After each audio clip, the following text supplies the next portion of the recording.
JPU-nya namanya Pak Jackson Sigalingging. Kita akan tanya bincang-bincang sedikit terkait dengan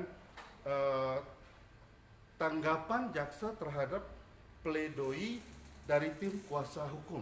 Nah, Pak Jaksa, tanggapan tadi di persidangan memang ini sudah terangkum semua di dalam fakta persidangan terkait dengan kasus Petrus CS ini. Jadi seperti yang telah diagendakan pada hari ini tadi sekitar pukul 2.15 waktu Indonesia Barat, jaksa penuntut umum saya telah membacakan tanggapan terhadap pledoi dari penasihat hukum terdakwa Petrus S.A. Di dalam tanggapan saya, pada prinsipnya kami dalam menyusun tanggapan ataupun menyusun surat tuntutan pasti berdasarkan pada fakta yang terungkap di persidangan, baik pembuktian pada dasarnya di keterangan saksi, keterangan para saksi, keterangan terdakwa maupun barang bukti yang dihadirkan dalam persidangan. Atas dasar fakta yang terungkap, di saat itulah kami menyusun surat tuntutan. Dan pada saat kami menanggapi pembelaan dari penasihat hukum, kami pun juga menggunakan fakta-fakta yang terungkap dalam persidangan. Jadi tidak pernah melenceng maupun pendapat yang kami sampaikan, ulasan maupun analisa yang kami sampaikan itu murni dari pembuktian di persidangan. Seperti itu. Baik. Yang kedua tadi di dalam isi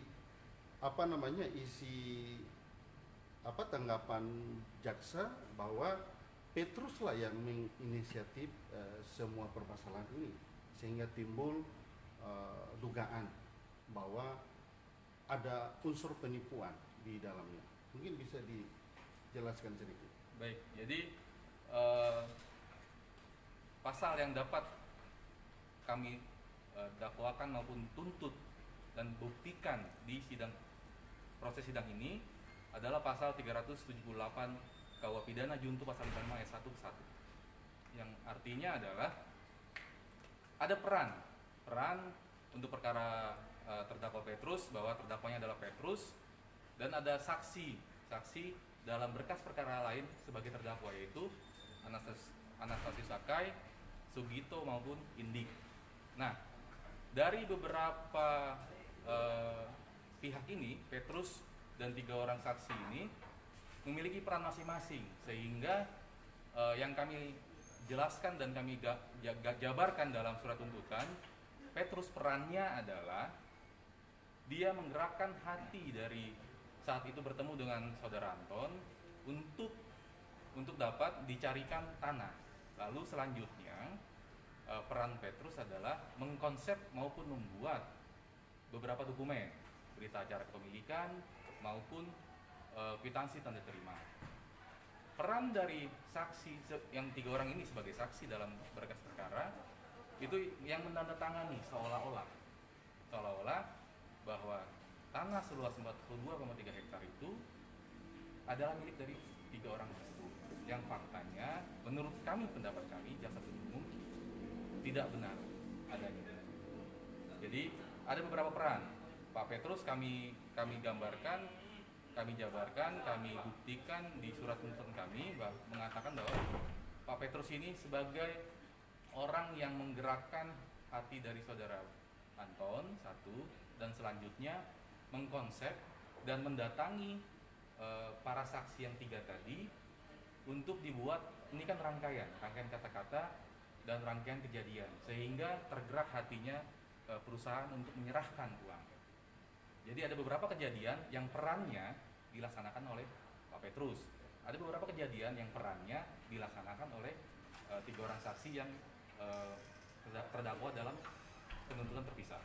Seperti itu.